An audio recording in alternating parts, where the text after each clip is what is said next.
When she entered, the conversation paused briefly. No one blocked her path. No one dared. But the coldness in their gazes was as clear as the midday sun. A group of women sat at the VIP table whispering, "Media sure knows how to pick icons. We're celebrating a scandal as if it's leadership. I'm not racist, but she made too much of it." Danielle heard it all. She didn't respond. But when invited to speak at the podium, she said just 4 sentences. "They call me an icon, but I don't want to be anyone's icon. I want to be the thorn in the heart of those who are used to looking down on others because they don't know how to deal with the truth. Today, I'm not honoring myself. I'm honoring those who chose to stand up, knowing they'll be trampled. And I'm here to tell them, we don't break. We're sharper than steel." The applause echoed, some reluctant, some full of respect, some simply unable to do anything else. That night back home, Danielle sat alone in the kitchen. Outside, the city never slept. She opened her phone and saw a message from Carlos, the young server from before. "I don't know what they're doing to you in the press, but no matter what they say, you're the reason I didn't give up." Danielle closed the phone. She placed it on the table. Victory was never clean. It always carried blood, sweat, and a piece of the soul that had been gnawed away. But she was still standing, and that was the thing that scared them the most.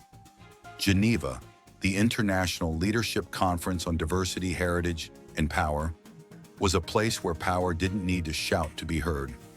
Danielle stepped onto the stage of the conference where nearly 2,000 leaders, scholars, investors, and global media were present. The live broadcast was transmitted to over 40 countries.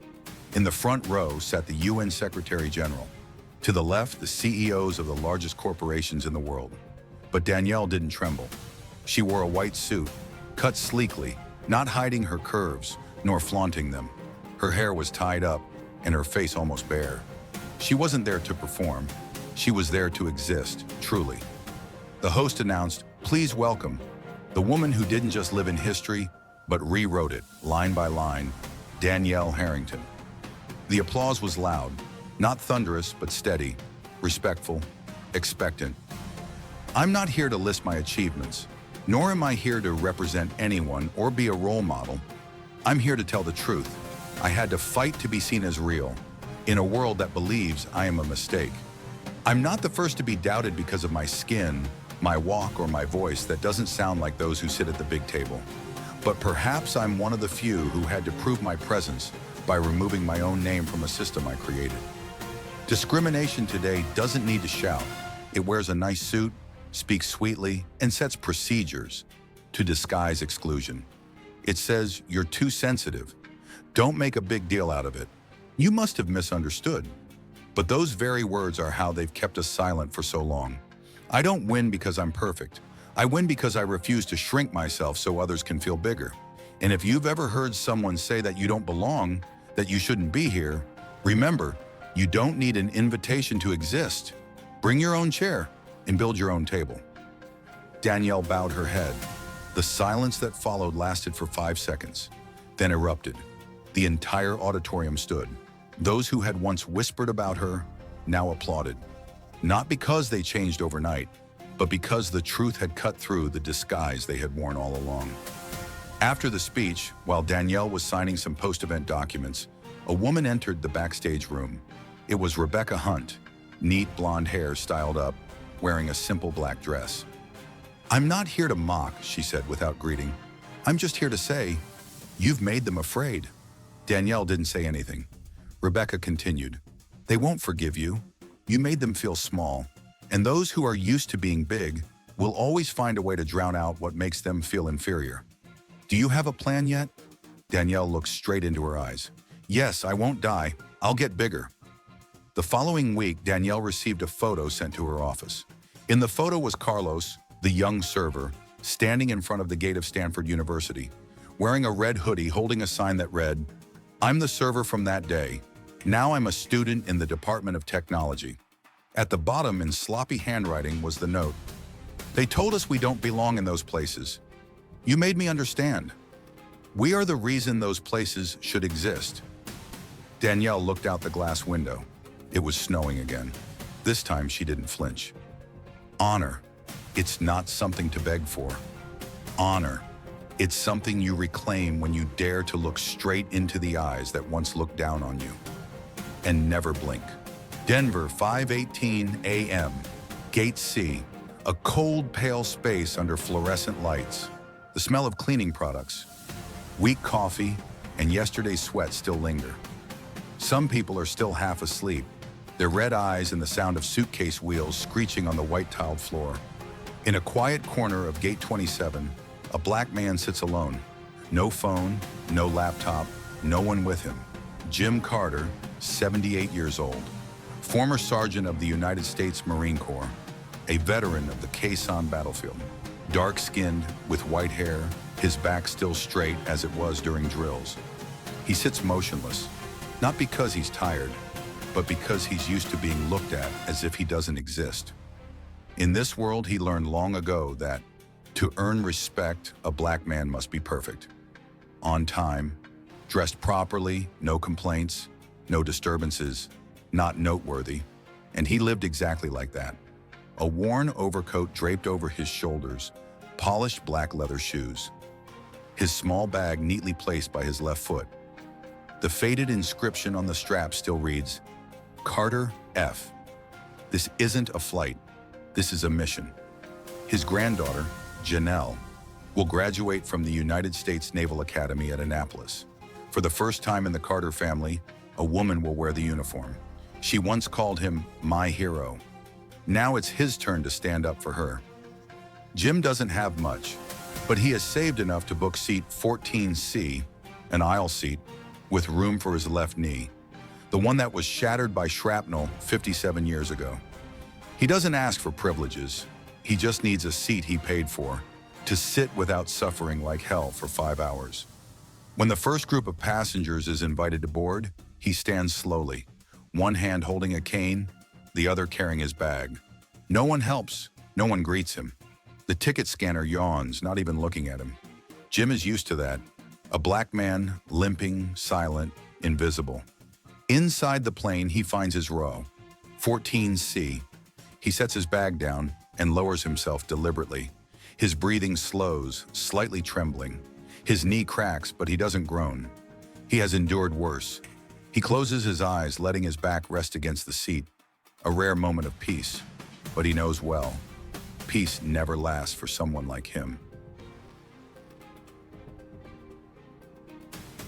Excuse me, flight attendant, the sharp call from the row ahead. A white woman in a pink tracksuit angrily points to her phone screen. Flight attendant Emily Grant, blonde, sharp uniform, high heels, approaches with a service smile. Yes, ma'am. I booked 3 seats together for me and my 2 kids, but your stupid system split us up. My 5-year-old has to sit with someone behind. Her voice drops when she says someone, then quickly glances behind, where Jim is sitting. Emily checks her tablet, then frowns. She walks down the aisle to row 14. Stopping in front of Jim, she still keeps a soft tone. Sir, you're sitting in seat 14C, right?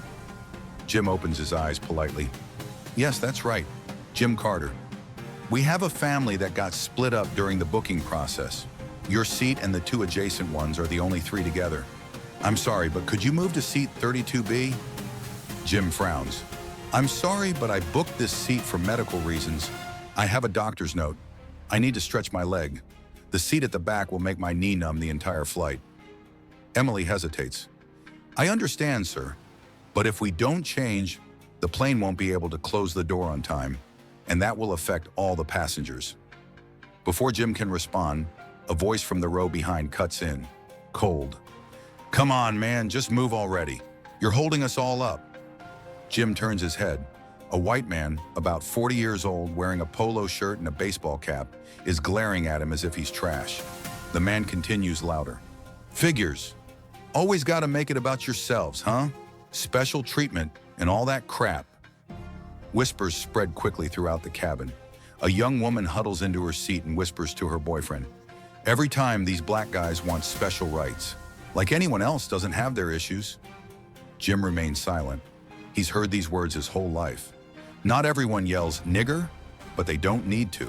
A look, a jab, An impatient stare when he boards the bus, when he enters a restaurant, when he slowly walks through the security gate. He looks up at Emily. His voice is still soft but firm. I won't change seats. I paid for it.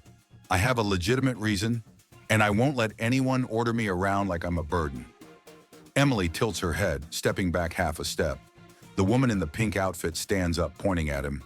This is why I fly first class. No drama. This is what happens when you let just anybody on board. Jim grips the armrest tightly, not because he's scared, but because the anger is rising in his chest.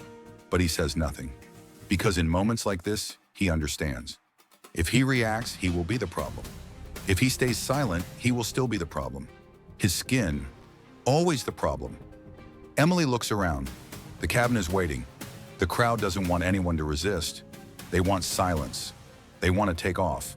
And Jim, a 78-year-old black man, is sitting in the wrong seat, even though it's the seat he paid for. Jim Carter was still sitting there. His eyes never left the flustered flight attendant, standing in the aisle as if caught between two worlds, the convenience of the system and the undeniable reality of a human being, a veteran, a black man, a man who had bought a ticket, reserved a seat, confirmed 3 times, brought his medical paperwork, and now he was being treated like an obstacle. Emily scanned the cabin. Passengers were beginning to look in their direction. The discomfort was spreading, not because the family was being split up, but because Jim wasn't cooperating. No one said it aloud, but everyone knew. That old black man was making everyone late for the flight. Emily tightened her grip on the tablet, speaking softly. I'm really sorry, sir, but if you don't agree to move, we'll have to notify the captain. That could delay the flight. Jim looked at her. His eyes weren't old. They were simply too familiar with this scene. Then call the captain, he said, his voice calm. I'll speak to him directly. You can file a complaint after the flight, but right now we need to address the issue. No, you need me to address the issue. No one laughed. No one intervened. The cabin fell into a suffocating silence. From a few rows behind, a snide laugh rang out. Damn, look at him, acting like he's Rosa Parks or something. Jim turned his head. A young white man in a hooded sweatshirt was staring at him, sneering. Betty pulls the race card next. That's what they do, right? Always victims. A woman sitting next to him whispered, if he wants special treatment, maybe he should have flown with the NAACP Airlines. Jim heard clearly, but he didn't react. He'd had guns pointed at his face before. He'd pulled teammates out of dead bodies. Words couldn't kill him, but they still hurt. Emily turned back with a tense voice. I need you to make a decision, sir. Jim slowly unbuckled his seatbelt. He didn't respond, just leaned on his cane and stood up on one leg. Every movement was an effort, not just because of his aching knee, but because the weight of the humiliation hung on his back like an old military rucksack. When he bent down to grab his bag, a passenger whispered, just loud enough to not be accidental. That's what happens when you give these people too much freedom. They forget their place. Jim froze. His hand tightened around the strap of his bag. His breath grew heavier. He turned his head, locking eyes with the man who had spoken. Not angrily, just calmly and disappointedly. Disappointment with age, with depth, with history. Do you know I shot back so you could sit there and open your mouth like that? Jim's voice dropped lower. I've watched my best friend die just because he wore the wrong skin color and the wrong uniform. You're telling me I've forgotten my place? A silence fell over the cabin. I built that place. Emily stumbled. Sir, please. Jim interrupted. My name is Jim Carter, Sergeant, United States Marine Corps, retired. I note that I am being forced to vacate my pre-booked seat for medical reasons at the request of another passenger and the pressure of the crew. He looked at her, this time straight into her eyes. And if anyone wants to use this to talk about skin color, they've just incriminated themselves. No one said a word. No one objected. No one apologized. Jim walked down the aisle, dragging his leg, moving slowly and painfully. No one helped him. No one bowed their head. Not a single word of thanks. Seat 32B was a middle seat, tight, with no room to stretch his legs next to the restroom. The 2 people sitting beside him didn't bother looking at him. The person on his left rested their arm on the armrest, pressing down on his elbow without any shame.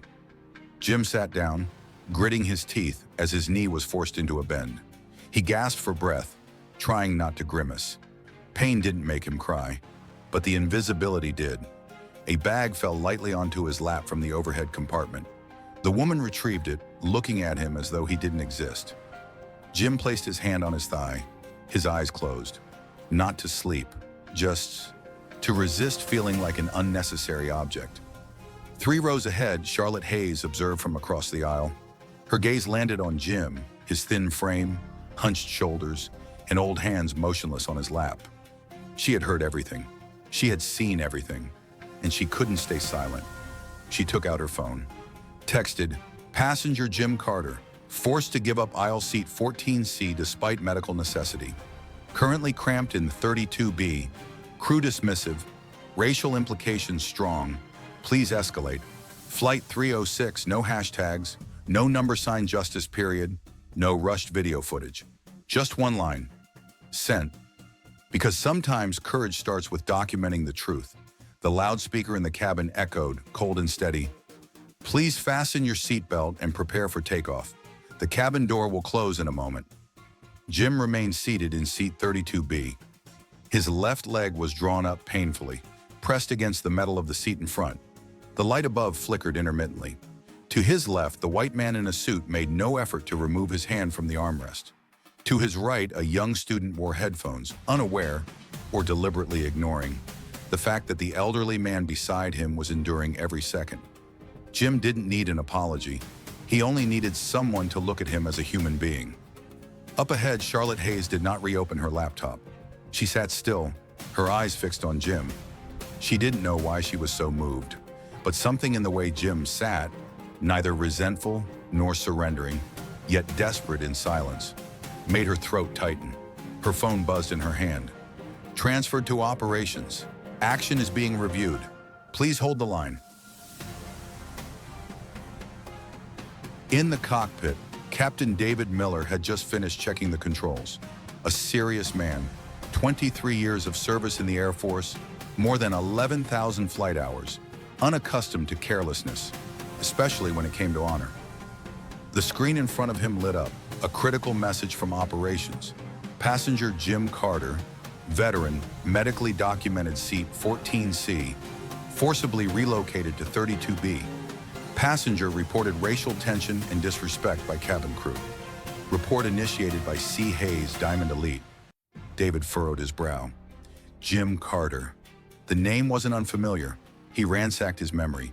A news article he once read, a report that had been covered up, a story passed around among veterans. He turned to the co-pilot. "Keep the plane in its current position. But Captain, we've completed the takeoff procedures." David unbuckled his seatbelt. 3 minutes. Without waiting for a response, he opened the cockpit door and stepped out.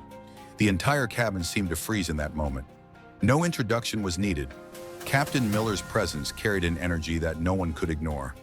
Not because of his rank, but because of the unwavering gaze of someone who knew right from wrong.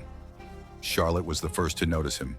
She followed his every step, firm, slow, as if justice itself were stepping down from the sky. He stopped in the middle of the aisle. "Sergeant Jim Carter?" Jim opened his eyes, surprised to see a shadow blocking the overhead light. When he recognized the gold insignia on the man's shoulder, he instinctively straightened up. "I am Captain David Miller, former Air Force comrade. I am here to apologize." Jim didn't speak. The cabin didn't speak. No one moved. David raised his right hand in a military salute. The silence in the cabin became sacred. "On behalf of Transcontinental Airlines and the entire crew, I apologize for the injustice you have just endured." Jim opened his mouth as if to say something, but his throat tightened. David continued, his voice deep and clear. "No one should have their dignity stripped away for the convenience of others. You should not have been forced out of a medically designated seat, especially after all you have done for this country." He turned to the row of seats on the right. "Emily Grant, are you present?" The young flight attendant stepped out from the galley. Her face was pale. She still held the tablet tightly in her hands. "Yes, Captain. You will escort Sergeant Carter to seat 1A, immediately. If If that seat is occupied, then you will request a volunteer. If no one volunteers, you will explain that the crew requires the seat to rectify a serious mistake. The entire cabin watched. No one moved. A few passengers lowered their heads. A few hurriedly removed their headphones. Jim tried to stand up, but David gently helped him with one hand. "Let us fix this." Charlotte did not take her eyes off the two men, one old, one middle-aged, walking slowly down the aisle. There was a change that couldn't be described. Not applause, not gloating, but reverence. Quiet, profound. In the front row, Emily stopped in front of a passenger sitting in seat 1A, a white man in a polo shirt wearing sunglasses. He looked up when he saw the flight attendant approach. "We need this seat for a special passenger. Order from the captain." The man glanced at Jim, noticing the wrinkles on his face, the cane, the weary eyes. He immediately stood up. "Sir, please, it would be an honor." Jim nodded. He didn't say thank you. No need to say it. Gratitude was clear in his eyes. David turned back to look at the cabin one last time. His eyes stopped on Charlotte. They nodded at each other, a kind of salute shared by those who had chosen not to remain silent. Jim Carter sat down in seat 1A. The seat was soft, the space was wide. For the first time in many years, he sat without having to hunch over. Not because of pain, not because of the stairs. For the first time in a long time, he felt like there was room for him. Emily bent over and handed him a bottle of cold water. She said nothing, but her eyes trembled. At that moment, she was no longer an airline employee. She was a person facing the truth about herself. Jim took it, nodding slightly. He meant no harm, but he didn't forgive that quickly either. Behind him, the cabin remained silent. Many passengers had not yet recovered. Some turned away. Some discreetly wiped their eyes. Some were beginning to understand. And then, Captain David Miller stepped up to the intercom system. His voice, deep, clear, unwavering. "Ladies and gentlemen, before we take off, I have something I need to say. This is not part of the safety briefing. But today, safety is not just about oxygen masks and exit doors. Today, safety begins with justice." The entire cabin fell silent. No voices, no coughing. One of our passengers, Sergeant Jim Carter, 78 years old, a former U.S. Marine who booked seat 14C 3 months ago for medical reasons, was forced to give up his seat. Not because he was wrong, not because he violated any rules, but because he was the easiest person to sacrifice in this cabin. A brief pause, a breath, an acknowledgement. We, the flight crew, stayed silent when the truth was denied. And this cabin, where we are about to fly together at 30,000 feet, has become a microcosm of the real world outside, where people of color, the elderly, and the invisible are often forced off their seats just so others can be more comfortable. A few sighs echoed, some rustling. No one dared interrupt. "I don't care about politics. I care about human dignity."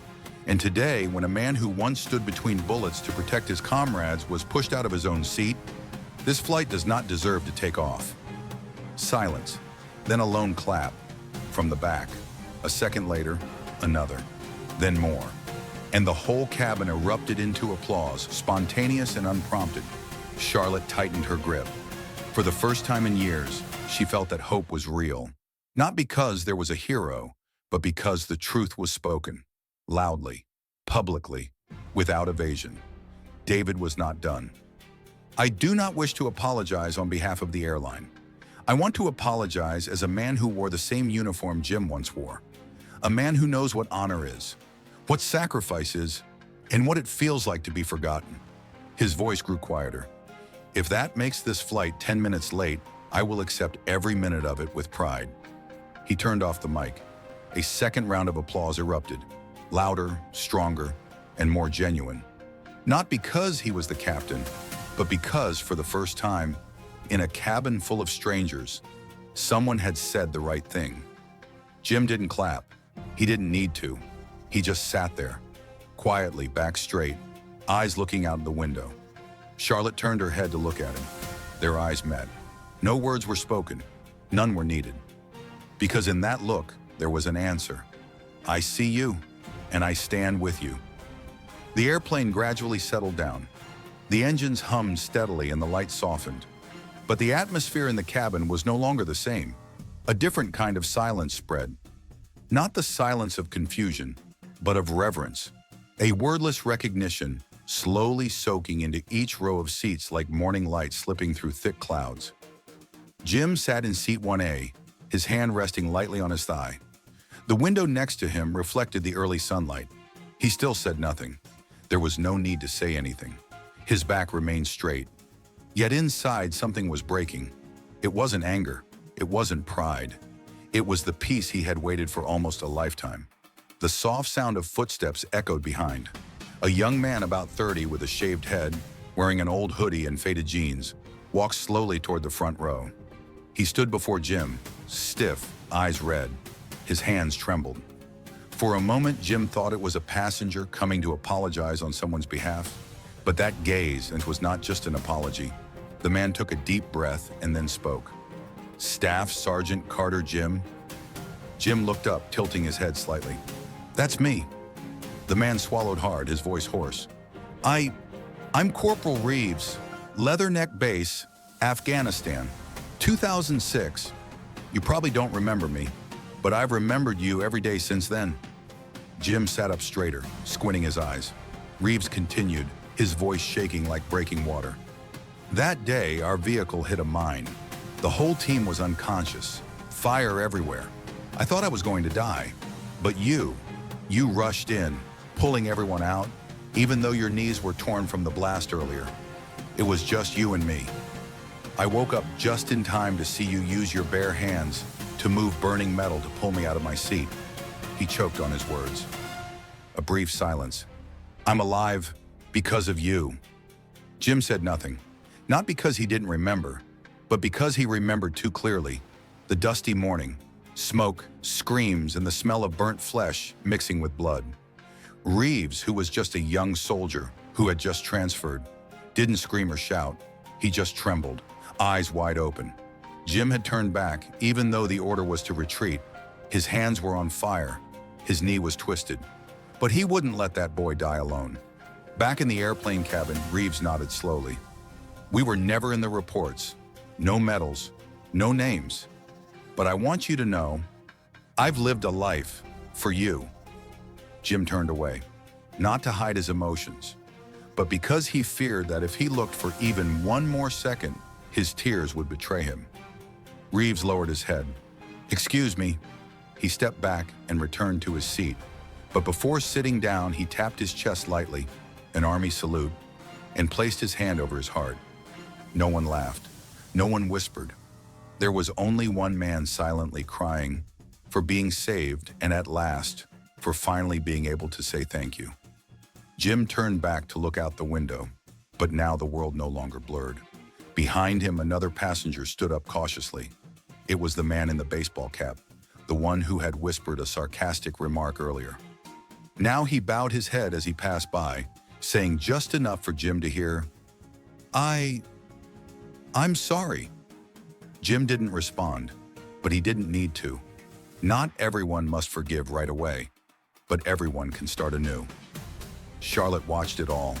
Her heart beat slowly but heavily, because she knew this story was no longer Jim's alone. This was the story of everyone who had been stripped of their right to exist, in silence, in passivity, in history. And now, at least once, history was being rewritten, right in the sky. The Boeing 737 landed smoothly on the runway at Annapolis Airport at 12:07 p.m. The sky was clear, reflecting sunlight off the plane's body, as though even the weather knew to remain silent and show respect for something that had just occurred. Inside the cabin, people began rustling and gathering their belongings. The sound of seatbelts unfastening, overhead bins opening, and children asking their mothers if they could have French fries. Everything returned to normal, but not entirely as before. For among them, there was one person who did not stand up. Jim Carter remained seated in seat 1A, his hands neatly placed on his knees. He was not in a hurry, not tense, not needing to rush. For the first time, he did not feel like a burden. A flight attendant passed by and gave him a slight nod. One person placed a folded blanket on his lap, along with a new bottle of water, without saying a word. It wasn't because they were afraid, it was because they understood. Jim nodded in thanks. His eyes softened, but deep within them, there was still the wariness of a life once stripped of the freedom to be at ease. On the jet bridge, Charlotte Hayes walked slowly as she passed by him. She didn't reach out her hand. No hugs, no photos. No, "I sent a message for you."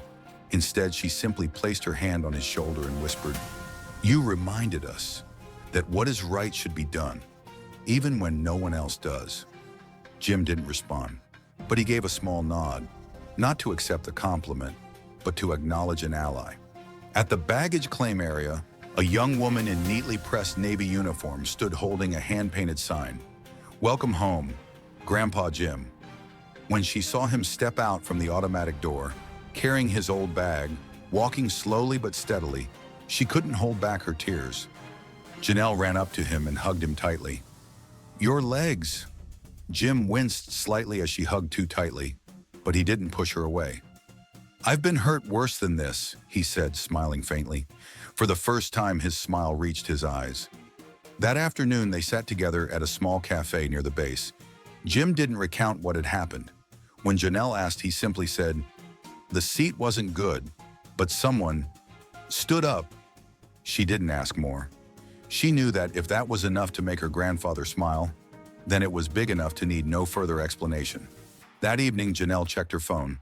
There was a short video clip of Captain Miller's speech on the flight. The applause, the apology, Jim's gaze. She cried, not out of pity for him, but because at last people had seen him. 2 weeks later, a large envelope arrived at Jim's home in Rock Springs, Wyoming. The mailman nodded hello, a little shy. The envelope was addressed Transcontinental Airlines. Veterans Council. Inside was an official apology letter, full refund of the ticket, a certificate of honor. "Dear Mr. Carter, from today you are a lifetime honorary guest of Transcontinental Airlines. No booking codes required, no waiting lines, no fees. Just let us know where you'd like to go. We will take you there." Jim folded the card and said nothing. He placed it next to the folded flag on the wooden shelf, a memento from a fallen comrade. 2 weeks later, another envelope arrived. This time it had a stamp, U.S. Army Military Records Office. Inside was a restored copy of the file, February 1968, Khe Sanh, Vietnam. A team of Marines trapped under enemy fire. 6 survivors thanks to Sergeant Jim Carter, who went back to the burning vehicle and pulled each of them out with a shattered knee. The report, once lost, was now restored. Along with it was a handwritten letter, scrawled but full of feeling. "Jim, I'm Sergeant Turber, the 3rd person you pulled out from that vehicle. You didn't know me, but I've known you every day since. I'm alive, I have a family, I have a life, because a black soldier didn't leave me behind. Thank you.